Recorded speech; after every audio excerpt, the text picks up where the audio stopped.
नमस्कार दोस्तों, अपनी कहानी के इस कार्यक्रम में आपका बहुत बहुत स्वागत है। आज हम आपके लिए लेकर आए हैं मुंशी प्रेमचंद की एक और कहानी, जिसका शीर्षक है पूस की रात। तो कहानी इस प्रकार है। हल्कू ने आकर स्त्री से कहा, सहना आया है, लाओ, जो रुपए रखे हैं उसे दे दूं, किसी तरह गला तो छूटे। मुन्नी झाड़ू लगा रही थी, पीछे फिरकर बोली, 3 ही तो रुपए हैं, दे दोगे तो कम्बल कहाँ से आवेगा? माघ पूस की रात हार में कैसे कटेगी? उससे कह दो फसल पर दे देंगे, अभी नहीं। हल्कू एक क्षण अनिश्चित दशा में खड़ा रहा। पूस सिर पर आ गया। कम्बल के बिना हार में रात को वह किसी तरह नहीं जा सकता। मगर सहना मानेगा नहीं, घुड़कियां जमावेगा, गालियां देगा। बला से जाड़ों से मरेंगे, बला तो सिर से टल जाएगी। यह सोचता हुआ वह अपना भारी भरकम डील लिए हुए स्त्री के समीप आ गया और खुशामद करके बोला, ला दे दे, गला तो छूटे। कम्बल के लिए कोई दूसरा उपाय सोचूंगा। मुन्नी उसके पास से दूर हट गई और आंखें तरेरती हुई बोली, कर चुके दूसरा उपाय, ज़रा सुनूं तो कौन सा उपाय करोगे? कोई खैरात दे देगा कम्बल? न जाने कितनी बाकी हैं जो किसी तरह चुकने पे नहीं आती। मैं कहती हूँ, तुम क्यों नहीं छोड़ देते खेती को? मर मर कर काम करो, उपज हो तो बाकी दे दो। चलो छुट्टी हुई, बाकी चुकाने के लिए ही तो हमारा जन्म हुआ है। पेट के लिए मजूरी करो, ऐसी खेती से तो बाज आए, मैं रुपए ना दूंगी। हल्कू उदास होकर बोला, तो क्या गाली खाऊं? मुन्नी ने तड़प कर कहा, गाली क्यों देगा? क्या उसका राज है? मगर यह कहने के साथ ही उसकी तनी हुई भौहें ढीली पड़ गईं। हल्कू के उस वाक्य में जो कठोर सत्य था, वह मानो एक भीषण जंतु की भांति उसे घूर रहा था। उसने जाकर आले पर से रुपए निकाले और लाकर हल्कू के हाथ पर रख दिए। फिर बोली, तुम छोड़ दो अब किससे खेती, मजूरी में सुख से एक रोटी तो खाने को मिलेगी, किसी की धौंस तो ना रहेगी। अच्छी खेती है, मजूरी करके लाओ, वह भी उसी में झोंक दो, उस पर धौंस। हल्कू ने रुपए लिए और इस तरह बाहर चला मानो अपना हृदय निकाल कर देने जा रहा हो। उसने मजूरी से एक एक पैसा काट कपट कर 3 रुपए कम्बल के लिए जमा किए थे। वह आज निकले जा रहे थे। एक एक पग के साथ उसका मस्तक अपनी दीनता के भार से दबा जा रहा था। पूस की अंधेरी रात, आकाश पर तारे भी ठिठुरते हुए मालूम होते थे। हल्कू अपने खेत के किनारे ऊख के पत्तों की एक छतरी के नीचे बांस के खटोले पर अपनी पुरानी गाढ़े की चादर ओढ़े पड़ा कांप रहा था। खाट के नीचे उसका संगी कुत्ता जबरा पेट में मुंह डाले सर्दी से कूं-कूं कर रहा था। दोनों में से एक को भी नींद न आती थी।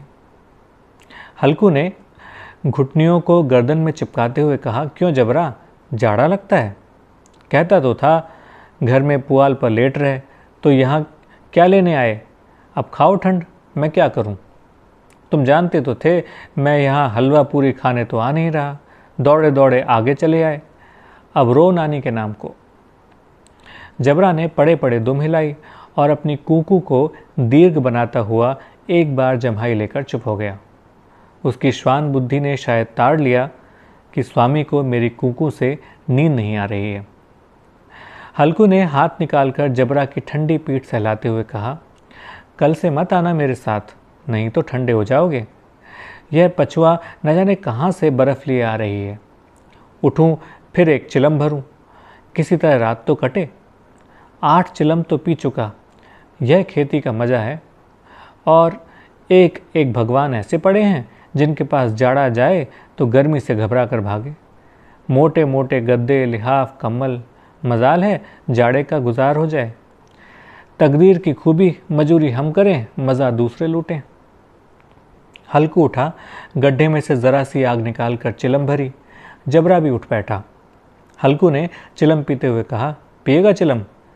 जाड़ा तो क्या जाता है, ज़रा मन बदल जाता है। जबरा ने उसके मुंह की ओर प्रेम से छलकती हुई आंखों से देखा।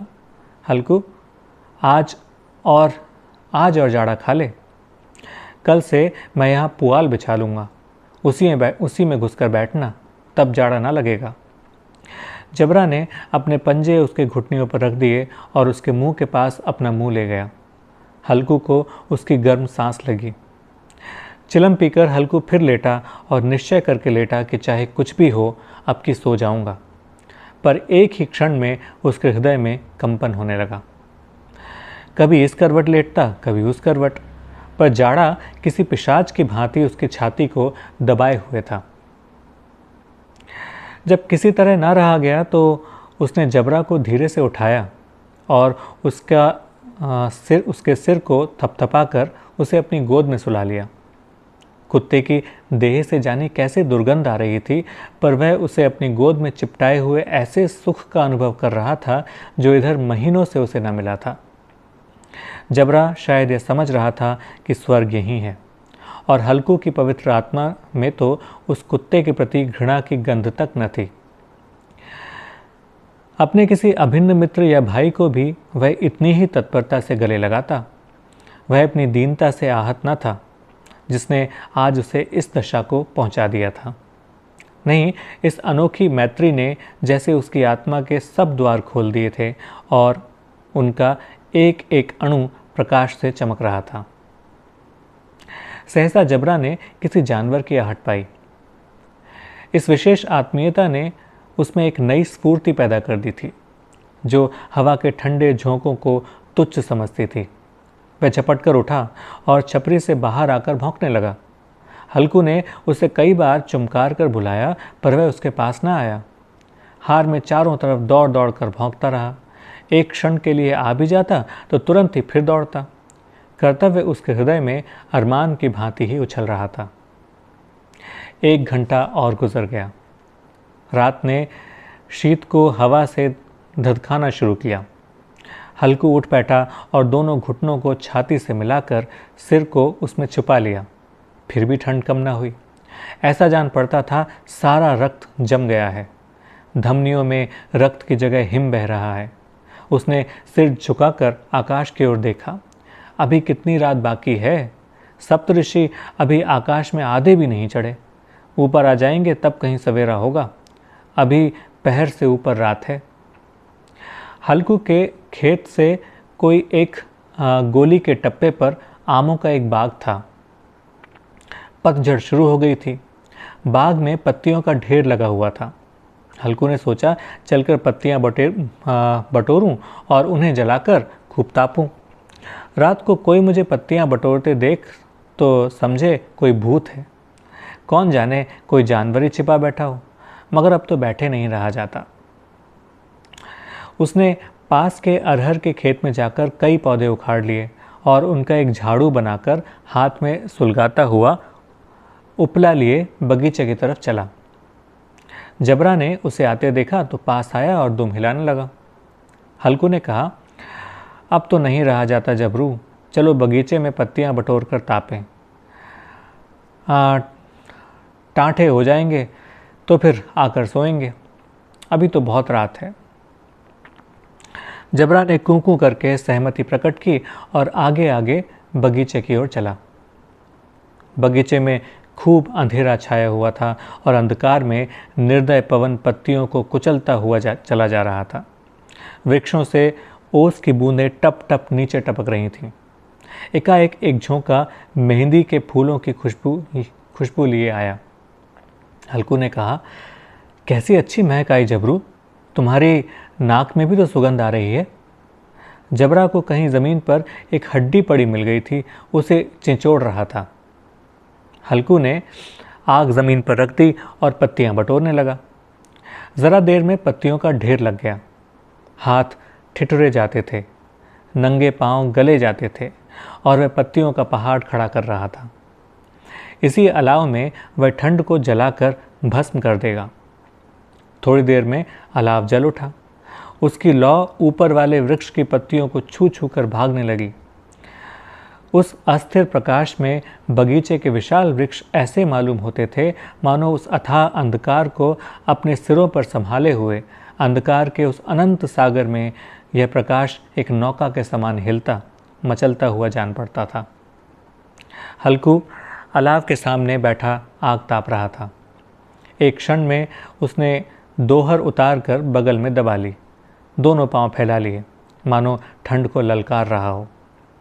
तेरे जी में जो आए सो कर। ठंड की असीम शक्ति पर विजय पाकर वह विजय गर्व को हृदय में छिपा न सकता था। उसने जबरा से कहा, क्यों जबरा, अब ठंड नहीं लग रही? जबरा ने कूं कूं करके कहा, अब क्या ठंड लगती ही रहेगी? पहले से यह उपाय न सूझा, नहीं तो इतनी ठंड क्यों खाते? जब्बर ने पूंछ हिलाई। अच्छा आओ, इस अलाव को कूद कर पार करें, देखें कौन निकल जाता है। अगर जल गए बच्चा तो मैं दवा ना करूँगा। जबरा ने उस अग्नि राशि की ओर कातर नेत्रों से देखा। मुन्नी से कल ना कह देना, नहीं तो लड़ाई करेगी। यह कहता हुआ वह उछला और उस अलाव के ऊपर से साफ निकल गया। पैरों में ज़रा लपट लगी, पर वह कोई बात न थी। जबरा आग के गिर्द घूमकर उसके पास आ खड़ा हुआ। हल्कू ने कहा, चलो चलो, इतनी सही नहीं, ऊपर से कूद कर आओ। वह फिर कूदा और अलाव के इस पार आ गया। पत्तियां जल चुकी थीं। बगीचे में फिर अंधेरा छा गया था। राख के नीचे कुछ कुछ आग बाकी थी, जो हवा का झोंका आ जाने के बाद ज़रा जाग उठती थी, पर एक क्षण में फिर आंखें बंद कर लेती थी। हल्कू ने फिर चादर ओढ़ ली और गर्म राख के पास बैठा हुआ एक गीत गुनगुनाने लगा। उसके बदन में गर्मी आ गई थी, पर ज्यों-ज्यों शीत बढ़ती जा रही थी, उसे आलस से दबाए लेता था। जबरा जोर से भौंक कर खेत की ओर भागा। हल्कू को ऐसा मालूम हुआ कि जानवरों का एक झुंड खेत में आया है। शायद नील गायों का झुंड था। उसने कूदने दौड़ने की आवाज़ें साफ सुनी। फिर ऐसा मालूम हुआ कि खेत में चर रही हैं। उनके चबाने की आवाज़ चर-चर सुनाई देने लगी। उसने दिल में कहा, नहीं, जबरा के होते हुए जानवर खेत में नहीं आ सकता, नोच ही डाले। मुझे भ्रम हो रहा है, कहाँ? अब तो कुछ सुनाई देता है। मुझे भी कैसा धोखा हुआ। उसने ज़ोर से आवाज़ लगाई, जबरा जबरा। जबरा भौंकता हुआ उसके पास आ गया, उसके पास ना आया।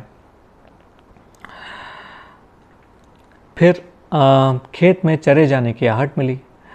अब वह अपने को धोखा न दे सका। उसे अपनी जगह से हिलना जहर सा लग रहा था। कैसा दंदाया हुआ था। इस जाड़े पाले में खेत में जाना, जानवरों के पीछे दौड़ना असह्य जान पड़ा। वह अपनी जगह से ना हिला। उसने ज़ोर से आवाज़ लगाई, लिहो लिहो। जबरा फिर भौंक उठा। जानवर खेत चर रहे थे। फसल तैयार है। कैसी अच्छी खेती थी, पर ये दुष्ट जानवर उसका सर्वनाश किए डालते थे। हक्कू पक्का इरादा करके उठा और 2-3 कदम चला, पर एकाएक हवा का ऐसा ठंडा चुभने वाला बिच्छू के डंक सा झोंका लगा कि वह फिर बुझते हुए अलाव के पास आ बैठा और राख को कुरेद कर अपनी ठंडी देह को गरमाने लगा। जबरा अपना गला फाड़ डालता था। नीलगायें खेत का सफाया किए डालती थीं और हल्कू गर्म राख के पास शांति से बैठा हुआ था। अकर्मण्यता ने रस्सियों की भांति उसे चारों तरफ से जकड़ रखा था। उसी राख के पास गर्म ज़मीन पर वह चादर ओढ़कर सो गया। सवेरे जब उसकी नींद खुली, तब चारों तरफ धूप फैल गई थी और मुन्नी कह रही थी, क्या आज सोते ही रहोगे? तुम यहाँ आकर रम गए और उधर सारा खेत चौपट हो गया। हल्कू ने उठकर देखा, क्या तू खेत से होकर आ रही है? मुन्नी बोली, हाँ, सारे खेत का सत्यानाश हो गया। भला ऐसा भी कोई सोता है? तुम्हारे यहाँ मड़ैया डालने से क्या हुआ? हल्कू ने बहाना किया, मैं मरते मरते बचा। तुझे अपने खेत की पड़ी है। पेट में ऐसा दर्द हुआ कि मैं ही जानता हूँ। दोनों फिर खेत के डांड पर आए। देखा, सारा खेत रौंदा हुआ पड़ा है और जबरा मड़ैया के नीचे चित लेटा है, मानो प्राण ही न हो। दोनों खेत की दशा देख रहे थे। मुन्नी के मुख पर उदासी छाई थी, पर हल्कू प्रसन्न था। मुन्नी ने चिंतित होकर कहा, अब मजूरी करके मालगुजारी भरनी पड़ेगी। हल्कू ने प्रसन्न मुख से कहा, रात को ठंड में यहाँ सोना तो नहीं पड़ेगा। धन्यवाद। आप बताइएगा ये कहानी आपको कैसी लगी और अपने कमेंट्स ज़रूर इस कहानी के कमेंट बॉक्स में लिखिएगा और इस कहानी को अपने दोस्तों के साथ भी ज़रूर साझा कीजिएगा। धन्यवाद।